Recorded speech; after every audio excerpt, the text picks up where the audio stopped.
வணக்கம். ஆலயங்களுக்கு நாம் செல்லும்போது பூசையின் நிறைவில் நாம் உள்ளும் புறமுமாக வலம் வந்து வணங்குவது ஒரு வழமையான நிகழ்வாக இருக்கின்றது.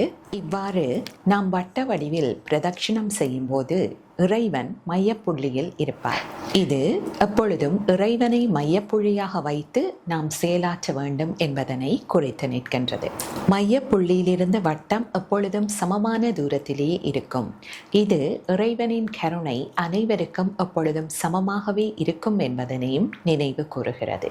வலப்புறமாக நாம் பிரதட்சிணம் செய்வது ஒரு விதியை எப்பொழுதும் நாம் கடைபிடிக்கும் போது நெரிசலில் இருந்து நாம் தப்பித்துக் கொள்ள உதவுகின்றது. வலப்புறம் என்பது மங்களத்தை குறித்து நிற்கின்றது. எப்பொழுதும் நமது செயல்கள் மங்களத்தை தருகின்ற தார்மீகமான செயல்களாக இருக்க வேண்டும் என்பதனையும் இது குறித்து நிற்கின்றது.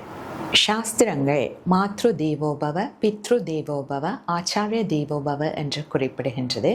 அதாவது நமது பெற்றோரில் இறைவனை காண வேண்டும், குருமார்களில் நாம் இறைவனை காண வேண்டும்.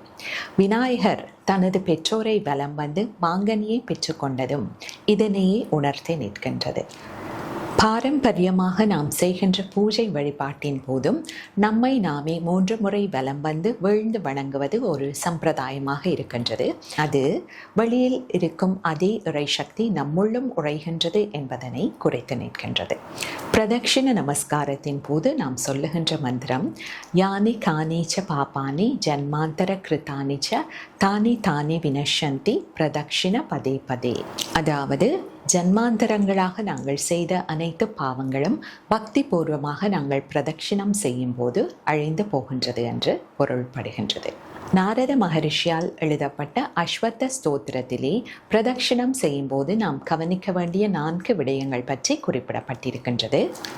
பதே பதாங்கத்வா கரச்சேஷ்டா விவர்ஜிதக வாச்சா ஸ்தோத்திரம் மனோத்யானே சதுரங்கம் பிரதட்சிணம். 1. பதே பதாங்கத்வா, அதாவது நமது அடிகளை மெதுவாக எடுத்து வைக்க வேண்டும். கரச்சேஷ்டா விவர்ஜிதக, வீணான கையசைவுகளை தவிர்க்க வேண்டும். வாச்சா ஸ்தோத்திரம், வாயால் ஸ்தோத்திரங்களை இறை நாமத்தை உச்சரிக்க வேண்டும். மனோத்யானே, மனதால் இறைவனை நினைத்த வண்ணம் பிரதட்சிணம் செய்ய வேண்டும். நன்றி.